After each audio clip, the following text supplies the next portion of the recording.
Sa ngayon mga kasikap, parang hindi pa sila nag-install ng mga karagdagang concrete girders. Inuuna muna nila latagan ng mga ano dito, no? Mga steel deck platform. Yan, happy Wednesday morning mga kababayan. Time check po tayo, alas 7 na po ng umaga. At nandito po tayo ngayon sa may Paramount EDSA. Yan, Unified Grand Central Common Station at yung North EDSA Common Station ng MRT7. So ngayong umagang ito mga kasikap, i-update ko po kayo dito sa West Avenue. Ito yung turn-back guideway. So sisilipin lang natin ngayong umagang ito kung nagdagdag na ba sila ng mga concrete girders patungo doon. So ano natin? Tara, let's go! Ito na nga yun. Ayan yung unang mga pier column dito sa southbound EDSA. At ito, sinundan nito. At ayan naman yung ikatlong magkaparehas, no?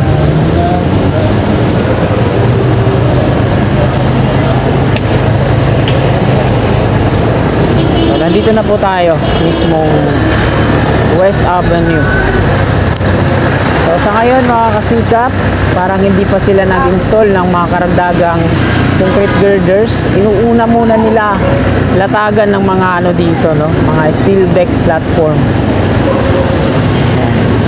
Dahil maaga pa ito, nagmi-meeting pa yung mga workers. Ipakita ko lang dito sa taas. Inuuna nilang kompletohin yung mga steel deck platform dito sa unang na-installan nila ng mga AS2 Type 4 concrete girders. So dito sa unahan, hindi pa sila nag-install ng karagdagang AS2 Type 4 concrete girders para dito sa ano. Ito yung mga steel deck platform, ayan, naka ano sa baba, nakasalansan. Ayan yung install nila sa taas. So hindi pa sila. Andito na pala yung ano, crawler crane. Naka-ready na. Naka-ready na yung dalawang crawler crane dito. So, ayan o, yung nakita nyo naman, babalikan natin yan mamaya kung hindi nyo po na, ano, nasundan. Yan, naka-forma na yung dalawang crawler crane na magkatuwang na humahatak, bumubuhat patungo dun sa taas. So, siguro itong week na to talagang ma-installan niyan sa pangatlo, no? Pangatlong span. So dito halos lahat na, no? Na-install na ng mga platform. Tapos yung iba konkreto na yung pier head sa taas. Shoutout po at sa mga kasikap natin na laging nag-aantabay sa update po dito. Ayan, shoutout po sa inyo. Sa mga kasikap naman natin na nagsasawa na, sabi, lagi na lang daw ganito yung ginagawa natin dito sa ano, hindi na tayo nakakapupunta sa iba. Ayan, pwede nyo naman pong skip yan. Doon lang sa mga may gusto, no? Nagsusubaybay sa proyekto mo to. Talagang syempre, every duty natin dito sa Campanginaldo, eh, dinadaanan natin to kasi ano to, on the way to sa work ko. Kaya pag umaga, pag duty ko dito sa North, Campanginaldo, Viluna at talagang hindi pwedeng din natin daanan to dito para masubaybayan natin yung kaganapan.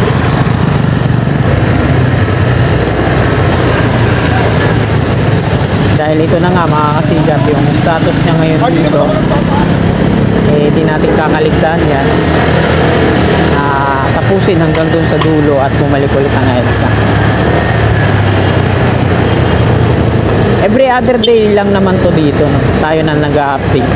May isang araw naman na pagitan kasi ang schedule ko dito sa Campanginaldo ay MWF. So 3 araw. Dito naman sa South, TPHS. So may pagitan tayo isang araw para pag-update dito. Dahil mamaya, maaga ang out namin, try ko naman magpalipad dun sa may magpalipad ng drone dun sa may UCMC, no? So, nandito na tayo sa may examiner. U-turn na tayo. Try ko mamaya magpalipad ng drone dun sa may circle ulit. Silipin natin kung ano na yung progress.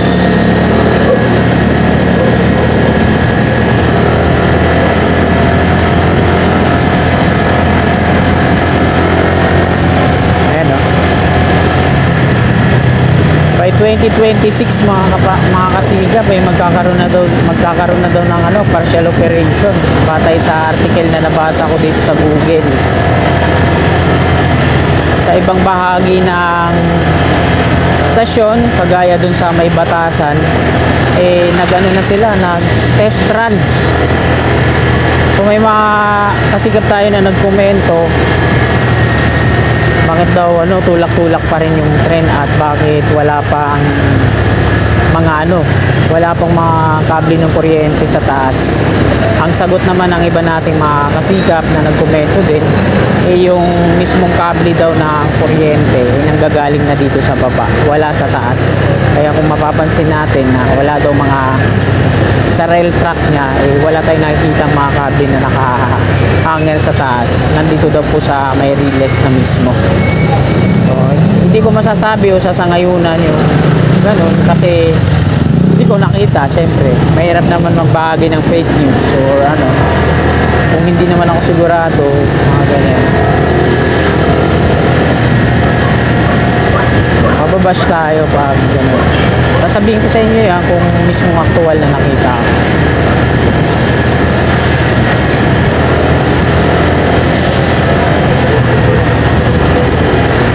Dami mga alumabim dito sa baba. Ito yung ginagamit nila dyan sa baba para sa platform. Kaya tinatanggalan na yung mga steel beam na yan, dinidismantle na yun, nasa ilalim ng pierhead kasi tuyong-tuyo na. So ito yung dalawa dito. Ayan nakaporma na yung roller crane. Magkatuwang po yan na umahatak patungo dun sa taas. So, andito na sila dalawang spanto dito na nandito na nakapwesto. Ibig sabihin baka Sunday or tatapat nila siguro to na para hindi magdulot ng traffic kasi sinasarado to nila tong palabas ng EDSA pag nag-install sila ng mga concrete girders. So dito sa unahan natin, ito yung tatlo na magkakaparehas, yung double column. Installan nila ng coping beam to. So wala pa ni isa. Ang kaapat lang na nandun sa tawid, sa northbound EDSA, yun pa lang yung merong coping beam Pero dito ayan, naka-ready na yung mga platform na gagamitin. Ang lalaki ng mga steel beam. So parang next na nilang installan to dito ng coping beam. So ito yung dito sa EDSA. May mga naka-reserve na rin dito sa ilalim sa kanan, mga steel beam. Doon sa tawid, yung binabanggit ko kanina, ayan yung northbound. Ayan, kompleto na yan. Meron ng coping beam po yan. So inaantabayan na lang matapos yung sasalo dito sa kabila dahil balance cantilever ang gagawin dyan.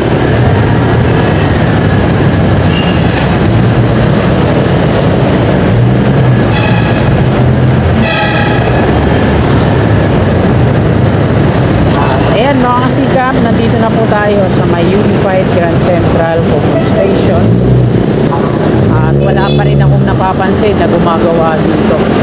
Wala pa sigurong bagong contractor na papalit sa BF Corporation. Wala pa. Mayroon pa akong nakikita ang excavator ng BF Corporation na nandiyan sa unahan. Pero wala na siyang hindi na kompleto yung parts na.